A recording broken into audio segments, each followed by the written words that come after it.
Depoimento de Ivelena Jorge Leomil. Oficina Cultural Oswaldo de Andrade. Oficina da Memória Oral. São Paulo, 15 de outubro de 92. Rosa Maria.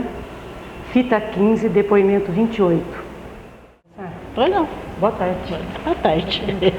Queria começar a senhora falando o seu nome completo, data de nascimento, local de nascimento e nome dos seus pais. Bom, meu nome é Ivelena Jorge Leomil. Eu nasci em 24 de abril de 1926, long time. E meus pais, eu sou filha de André Jorge Júnior e Durvalina Andrade Jorge. Dona Diva, Fala. vamos começar falando um pouco da sua infância, da sua família. A minha infância foi um pouquinho, assim, judiadinha, porque meu pai faleceu, eu tinha 5 anos. Então eu que morava numa chácara, passei a morar em casa de pessoas da família, porque minha mãe, viúva naquele tempo, em 32, achava que era feio, né? Uma filha morar sozinha, uma viúva com uma filha morar sozinha. Então nós fomos morar na casa de parentes, e aí foi aquela maravilha. Sabe como é que é? Morar na casa dos outros é diferente, né? A gente não é dono, a gente faz o que os outros querem, né? E depois, só com 18 anos, eu comecei a trabalhar. Aí mudou um pouquinho, tive um pouco a minha casa, mas minha mãe tinha tendência sempre a morar junto com os outros. Então, só com 25 anos, quando eu casei, eu tive a minha casa. Mas assim mesmo, minha mãe morando comigo. Então, onde está a mãe, está. Não tenho irmãos, né? Que eu sou filha única. Mas tinha os primos, tal coisa. Então, eu tive casa agora sozinha, com 45 anos, que eu fui ser dona da minha casa. Infelizmente foi depois que a minha mãe morreu, né? Porque a gente tendo a mãe morando com a gente não é dona da casa. Sem querer você, ai, a mamãe tá chegando, a mamãe, sabe? Fica sempre aquele negócio, né? Vai fazer alguma coisa, será que a mamãe vai gostar? A gente não perde, não corta o umbigo, de jeito nenhum. Então, mas a minha parte de criança eu passei no interior. Então foi aquela infância gostosa, né? De Pindamonhangaba, Taubaté, Mogi das Cruzes, Vale do Paraíba. Então eu passei uma vida muito gostosa assim, na parte de convívio, de criança, de inocência, né? A gente muito inocente, tudo pra gente pra mim estava tudo bom. Quer dizer, era um pouco triste a falta do meu pai. Isso eu tive a carreira, acho que eu trago até hoje em segurança a falta do pai, isso eu tenho. E a escola? A escola fui bem, fiz o ginásio, eu tirei o diploma de ginásio com 17 anos, com 18 anos comecei a trabalhar. Aí depois eu comecei a fazer o normal, mas parei porque aí meu marido falou, já estava namorando, né? Aí meu marido falou, não, ou se você fizer normal, você não vai para o interior, não vai, então é bobagem. Então você já tem um emprego, eu já estava trabalhando há 7 anos na Caixa Econômica Estadual, então eu resolvi ficar. E a senhora fez o primário aonde? Fiz o primário, minha filha, minha mãe era nômade, né? Então eu fiz o primário aqui em São Paulo, em Pinda, em Taubaté, em Pinda outra vez, porque foi uma história muito engraçada. Eu entrei no primário e fiz 6 meses só do primeiro ano, passei para o segundo ano. Aí fui para Pindamonhangaba, fiz o segundo ano lá. Aí quando eu voltei aqui para São Paulo, eu entrei com aquele grupo João Kopke, fizeram uma espécie de um vestibulinho, uma coisa que hoje fala vestibulinho, um teste, e me fizeram voltar para o segundo ano. Aí minha mãe, muito sabida, no meio do ano passou, olha, foi uma confusão. Eu sei que eu fiz os 4 anos, né? Tirei o diploma em Taubaté, do grupo Lopes Chaves. Por sinal, naquela época, eu tenho a impressão que o primário era mais gostoso, porque tinha trabalhos manuais, que eu aprendi a fazer tricô com 10 anos, já fazia tricô. No fim do ano tinha aquelas, exposição, né, dos trabalhos da gente, aprendi a música, no ginásio aprendi a música, que eu fui aluna do Feguinho, né, do pai da Hebe Camargo, isso já no ginásio, em Taubaté. Aí depois, olha, você vê como é que foi minha vida de estudante. Aí mamãe resolveu que eu ia fazer, contabilidade. Ia fazer, chamava auxiliar de escritório, né? Era uma coisa assim, era alguma coisa, era contabilidade, eu ia ser contadora. Era qualquer coisa, assim, aí ela auxiliar de contabilidade. alguma coisa. Aí ela me pôs nos meses, né? Mas aí depois não quis mais, porque eu fazia o que a minha mãe queria, né? Então ela não quis mais. Aí eu voltei, fiz admissão, aí fiz um ano de ginásio Ipiranga. Estava muito bem no ginásio Ipiranga aqui em São Paulo. Aí ela resolveu que estava ficando muito caro pagar, aí fomos para Taubaté. Aí lá eu fiz a segunda série lá e repeti essa segunda série, porque eu passei para o ginásio do Estado. Aí depois fiz a terceira e a quarta em Mogi das Cruzes. E eu sou da primeira turma de licenciados, porque foi a época em que tiraram a quinta série e aí foram 4 séries. Tiraram latim, tiraram história natural, história natural, química, física, tudo que tinha no ginásio, né? Então eles tiraram. Mas foi uma pena, porque se eu não tivesse repetido a segunda série, eu teria cortado, teria parado na quarta série e não tinha tempo de fazer o pré-normal. Então eu com 15 anos eu entraria no normal. Com a idade que eu tirei o diploma de ginásio, eu ia tirar o diploma de normal. Por isso que é ruim, né? Um ano que eu repeti atrapalhou minha vida. Fez alguma... Nessas indas e vindas, quando a senhora veio definitivamente para São Paulo? Quando eu tirei o diploma de ginásio, em janeiro de 44. Aí eu fiz 18 anos, aí eu vim para São Paulo.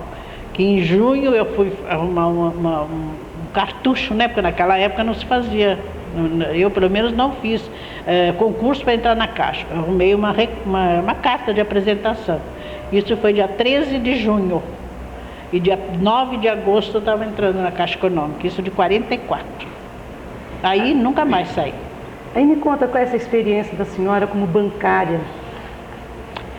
Bom, eu entrei em Santo André, porque o meu primo era diretor-geral da Caixa Econômica, mas não foi por intermédio dele, nada. A única coisa ele me aconselhou.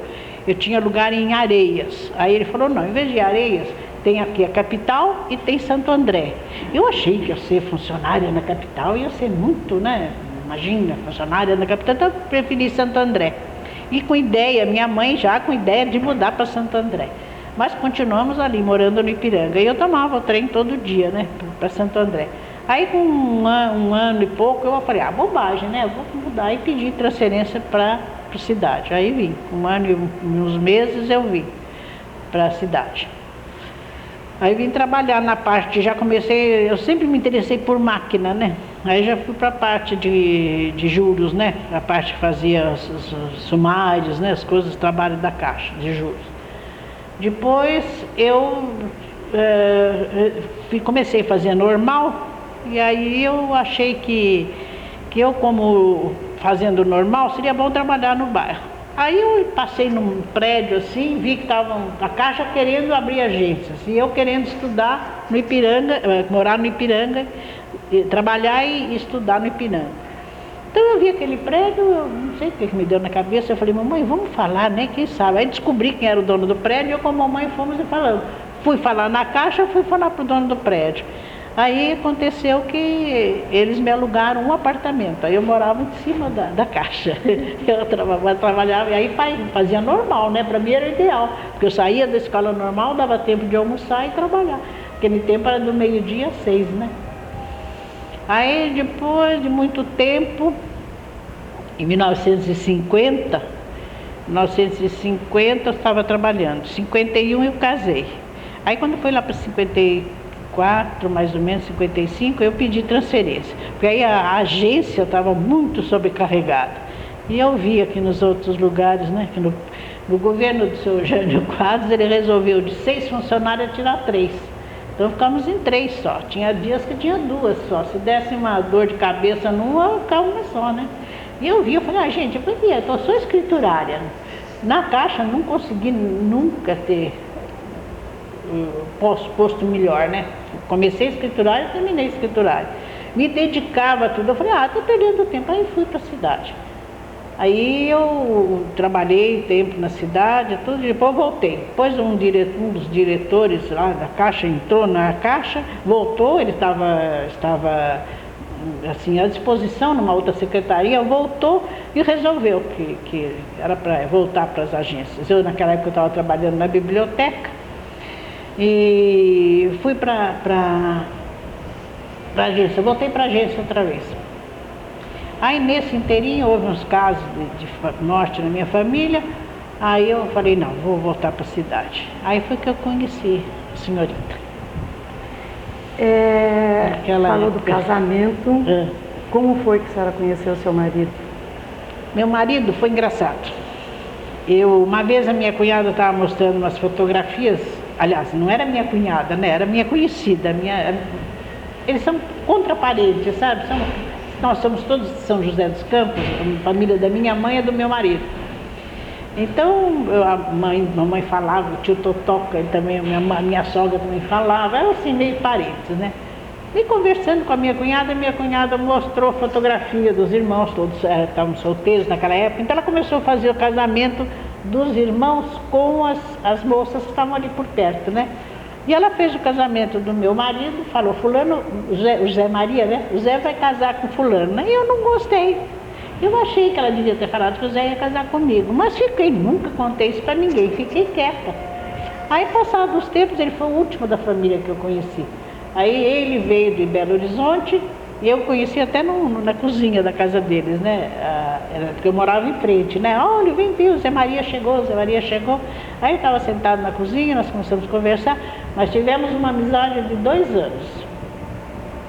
Ele tinha vindo de uma sociedade, ele foi sócio, porque meu marido é uma pessoa muito pura, muito confiante. E ele fez sociedade com uma pessoa que deixou ele falando sozinho.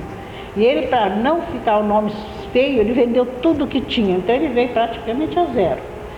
E eu me lembro que ele, para não depender da família, ele foi numa dessas, porque ele sempre foi vendedor, né? Então ele foi numa dessas casas que vende ferro elétrico, essas coisas, e arrumou para fazer aqueles fios elétricos. E eu sentava, ficava todo mundo sentado no quarto assim, ajudando a fazer. E com aquilo a gente foi tendo amizade, ia para festinha, para baile e tal. Quando foi um belo dia, deu aquele tchan e começamos a namorar. Dia 20 de agosto de 50. Em 51 nós tivemos uma boa ideia, casamos. E os filhos, dona Diva? Filhos eu tive 2, né? 2 filhos. Tive um casal, o primeiro foi o rapaz. E engraçado que até eu tenho 2 filhos e foi escolhido os nomes lá. Não precisou nem eu escolher nome, porque minha mãe dizia, se você tiver um filho, vai ser André, o nome do seu pai. E meu marido, quando a gente namorava, tudo, quando conversava, mesmo sem ser namorado, dizia assim, um dia eu casar, minha filha vai se chamar Maria Auxiliadora. Tudo bem. Aí nós casamos e eu tive o primeiro filho, André, e a menina Maria Auxiliadora. Aí eu não quis mais filhos, até operei, porque eu falei, não, mas não quero, porque eu paro de trabalhar, eu tenho filho. E eu não estava muito afim de parar de trabalhar, acho que Deus já estava me avisando. Aí eu foi indo, meus filhos estudaram, foi muito bem, graças a Deus, mesmo trabalhando, eu tinha tempo para dar bastante atenção a eles, minha mãe sempre comigo, tive uma empregada há 15 anos, e com 20 anos meu filho desencarnou, né? Teve um acidente, ele desencarnou. E aí fiquei só com a filha. E a filha hoje está casada, também não quer filhos, né? Então, agora estamos reduzindo a família em 4 pessoas. Meu marido, eu, minha filha e meu genro. A senhora, depois de aposentada, pelo que eu te conheço, né? A senhora começou uma outra fase da sua vida. Quer falar um pouco dessa fase? Comecei. Bom, eu me aposentei. A gente aposenta, fica meio desgovernada, né? A gente não sabe o que faz. Aí comecei, fiz curso Mind Power, fiz curso de parapsicologia, comecei a fazer cursos para mim, né? Mas depois eu falei, gente, eu vou fazer alguma coisa. Aí eu vi uma entrevista da dona Dorina, que ela falando sobre braille, eu falei, imagina braille, eu sou datilógrafa, né? Só chegar lá e aprender braille, não tem problema. Imagina a minha cabeça. Tá bem, aí eu fui para lá, comecei lá, em março de 83, mais ou menos, eu fui para lá. Estou fazendo 10 anos agora. E foi assim, achei, eu vou doar um pouco de mim para, né, algumas horas como voluntária na fundação. Mas lá a gente só tem a ganhar, que é uma lição de vida que eles dão para a gente, uma maravilha, né? E lá também me descobri assim fazendo propaganda da fundação. Se eu pergunto para muita gente, se conhece o trabalho da fundação, não conhecem. Então não sabem que aquilo lá é uma instituição maravilhosa, né? Que faz a reabilitação do deficiente e a reintegração dele na sociedade, e faz toda a imprensa braille, para o Brasil todo, e para o país onde fala a língua portuguesa. E esse serviço é todo gracioso. Então, quer dizer, uma coisa, a gente precisa de uma fábula de dinheiro. Então, é um trabalho de voluntário que faz a sustentação da fundação. E depois, também tem um outro trabalho que eu faço, que foi sou de modelo, né? Porque eu, como funcionária, em 1950, eu estava trabalhando na agência de Ipiranga. Em 1980, eles acharam que eu deveria... Fui convidada, porque eles fizeram um prédio, né, próprio, né? Então eles acharam que eu, como tinha sido funcionária, poderia inaugurar a agência. E justamente a gente, quando vai a algum lugar, a gente procura se arrumar, né? Tá bem arrumada e tal. Aí uma das senhoras que já faz comercial há muito tempo perguntou para mim se eu não gostaria de fazer comercial. Eu achei que era uma coisa muito difícil, tudo, mas meu marido entusiasmou, minha filha também, e aí comecei também, mais ou menos em 82, 83, eu faço comerciais. E aproveito nos comerciais falar da fundação. Eu não perco tempo, estou sempre falando na fundação, que é meu primeiro pensamento é a fundação, né? Porque é um trabalho maravilhoso. Você vê aquilo que a dona Dorina, que é uma deficiente, que hoje é Dorina Noy, a Fundação Dorina Noy para os Cegos, porque a fundação fez 45 anos, né? E nós fizemos uma homenagem à dona Dorina, né? Em vida, porque depois de morta não adianta, né? Homenagem. Então nós fizemos essa homenagem. Ela fez 70 anos e a fundação fez 45, né? E ela ficou cega com 17 anos. E desse trabalho, dessa cegueira, em vez dela fazer uma desgraça, ela fez essa coisa maravilhosa que é a fundação, né? Como ela diz, o cego não precisa pedir esmola. Nós não pedimos esmola para cego. Nós pedimos sustentação para que a fundação não se feche. Porque se fechar é um pecado muito grande. Nós já temos médico cego formado depois de reabilitado pela fundação. Ele é psiquiatra, ele é psicoterapeuta, até de Santos. Temos um padre que no meio do curso ele ficou cego. Nós fizemos toda. Vamos que Deus livre da gente que fique cego, né? Então vai para lá, está no meio da vida, né? Quantos jovens não tem que perde a vida em desastre, né? Então vai para lá, ele se reabilita, aprende o braille. E falando em braille, agora eu já sei escrever o braille, mais ou menos, né? Mas olha, depois de muito tempo, porque eu cheguei lá e me entusiasmei em mostrar o que a fundação fazia. Então eu tenho arrumado muita coisa para a fundação, graças a Deus. Vamos voltar assim um pouquinho, que é uma coisa que também interessa a gente. Uhum. Nessas suas andanças pelo interior, a gente sempre soube que havia uma dificuldade assim muito grande para ter médicos. E como que a sua mãe fazia para atender assim as necessidades prementes da casa, uma dorzinha, uma dor de ouvido, uma machucadura? O que ela fazia? Ela mesmo resolvia. Porque, inclusive, até meus 5 anos, eu me lembro muito bem. Quando o papai morreu, faltava 10 dias para eu fazer 6 anos. Eu me lembro que eles ficavam, porque nós sou espírita desde que nasci. Então, meu pai ficava orando, um livro na mão, e a minha mãe saía nos arredores para fazer aplicação de ventosa, que usava, né? Para pneumonia era ventosa, né? Eu me lembro muito homeopatia. Tinha até um livro de homeopatia, era Briônia, Pecaconha, Beladona, tudo isso eu lembro de menina, né? E depois, quando nós fomos para o interior, nós conseguimos ela conseguiu, fazia também para mim assim, quando eu ficava doente, as primeiras coisas era sempre ela que atendia, né? Eu não me lembro de criança, nunca ter ido ao médico, a não ser, aliás, quando eu morava aqui na General Jardim, eu tinha uma febrezinha toda tarde. Então eu tinha um amigo filho de um que era, porque meu pai trabalhou no palácio durante 16 anos, né? Foi motor, porque meu pai era bombeiro, mas ele nunca exerceu a profissão de bombeiro. Ele foi motorista particular durante 18 anos de todos os governadores. E o compadre dele, o filho desse compadre, foi médico, o Dr. Rubens. E aí eu me lembro que eu fui na Santa Casa fazer aquelas aplicações de luz, né? Como é que chamava? Ultravioleta, né? E eu sarei, nunca mais tive nada. Mas tinha médico assim, por exemplo, quando ela ficou doente, que quase morreu, em 1943, foi 43 que eu tirei o diploma, foi esse ano, no ano que eu ia me formar, ela quase morreu mesmo. Eu vi minha mãe já toda gelada, tudo, 5 dias sem conhecer ninguém. Aí teve um médico, ficou na cabeceira dela, era o Dr. Milton Straub, eu nunca mais esqueci o nome dessa pessoa, Milton Straub. E assim, a senhora tem alguma receita que a senhora lembre desses remédios caseiros? Ah, sim. Minha mãe era muito sujeita. Dessa vez que ela quase morreu, foi pelo fato dela tomar 5 pílulas de vida do Dr. Rossi. Mamãe tinha mania de assim, você sentia qualquer coisa, ela dava purgante, né? Que ela disse que era primeiro para livrar o estômago de qualquer sujeira. Mas ela veio aqui em São Paulo, sentiu mal, tomou 2 pílulas de vida. Como ela não resolveu o efeito, não sabe, melhorou, ela chegou lá e tomou. E quase morreu mesmo com essa história. Teve desidratação e tudo. Mas antes disso, quando eu era menina, em Pindamonhangaba, ela já teve esse problema também de desidratação. Porque ela tomou purgante que leva jalapa, tal, purgante palhano. E ela mesma dizia que era um purgante que tinha jalapa. Quando não mata, rapa. Olha, é a expressão dela.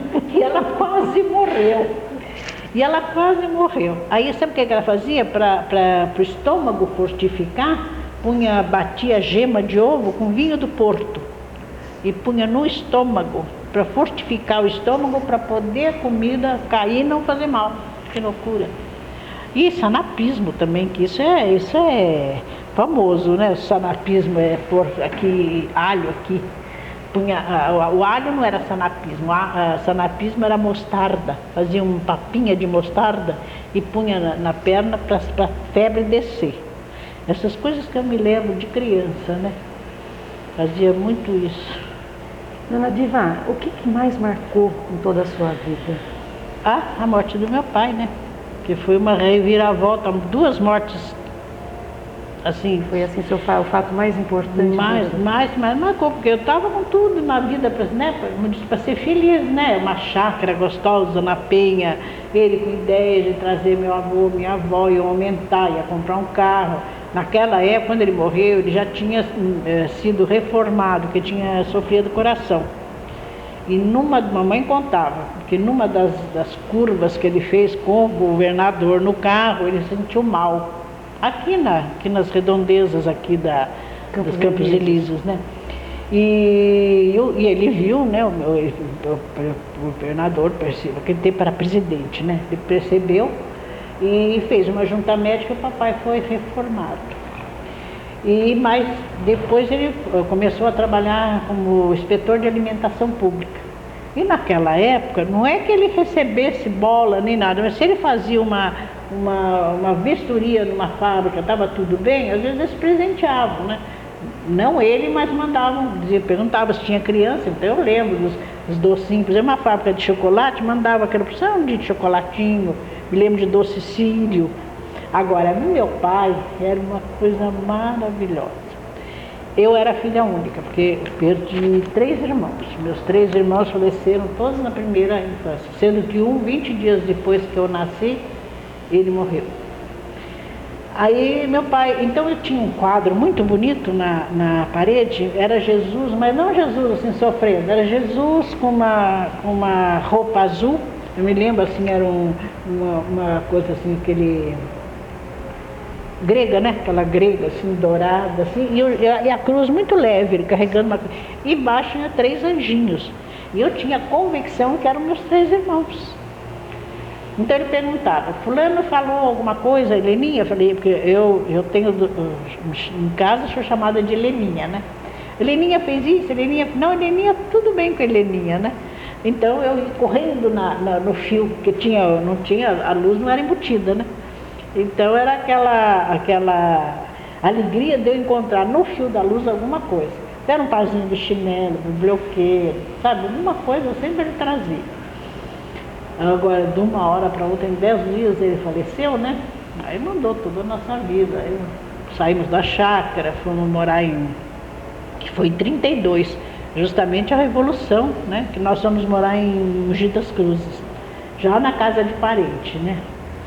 Isso marcou muito. E também a morte do meu filho foi uma coisa inesperada, né? Que foi os dois Andrés, né? Aliás, os Andrés da família, todos tiveram morte assim, sabe? Não muito normal, sabe? Porque meu pai foi uma coisa boba, em 10 dias ele teve uma pneumonia, quer dizer, boba agora, né? Porque agora tem penicilina, né? Em 32 não tinha, né? Então ele com pneumonia, sofreu do coração. E tinha chegado a hora também, né? Porque ninguém nada foi por acaso.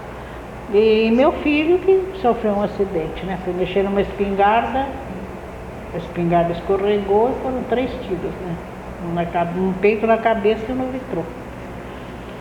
E assim foi as coisas que me marcaram, né? Enquanto isso, a minha mãe passando mal, né? 6 meses levou para morrer. Minha mãe com 86 anos, né? Meu filho com 20 anos, eu almoço não junto com ele.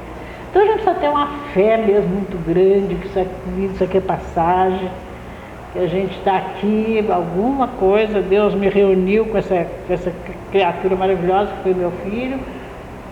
Ele tinha que viver 20 anos, só veio viver com a gente, veio passar uma coisa boa, tudo bem. Agora estou só eu, meu marido em casa. E também lutando, porque agora ele está perdendo a visão, né? Por incrível que pareça, Deus me pôs primeiro na fundação. Falou, vai trabalhar lá que você não vai precisar de lá, né? Se eu não estou trabalhando na fundação, gente, eu ia entrar em parafuso. Eu vou ver uma pessoa, porque comigo as coisas acontecem tudo assim, do dia para a noite, quer dizer, sabe? Se eu não sei se ele tivesse catarata, Não, ele não tinha nada, nunca usou óculos até os 70 anos. Vai andando por uma estrada, começa a ver tudo torto.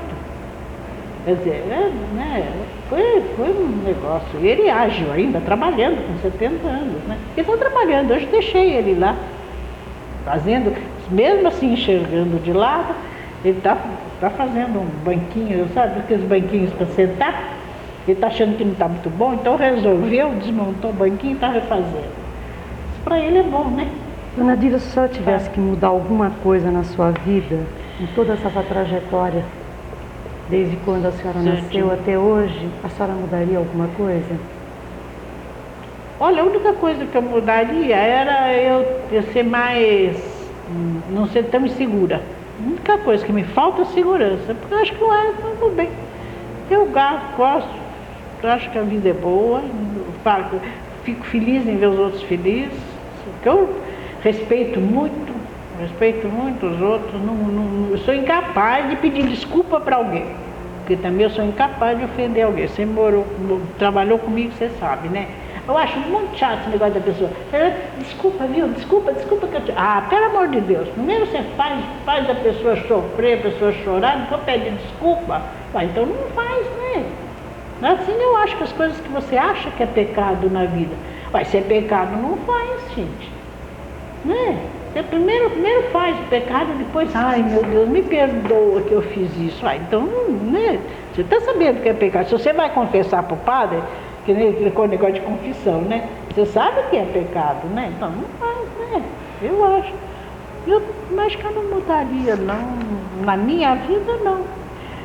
Quer dizer, sabe, no comecinho de casado a gente tem as ingenuidades, a gente acha que marido que né, resolve, né? Nem sempre é, né?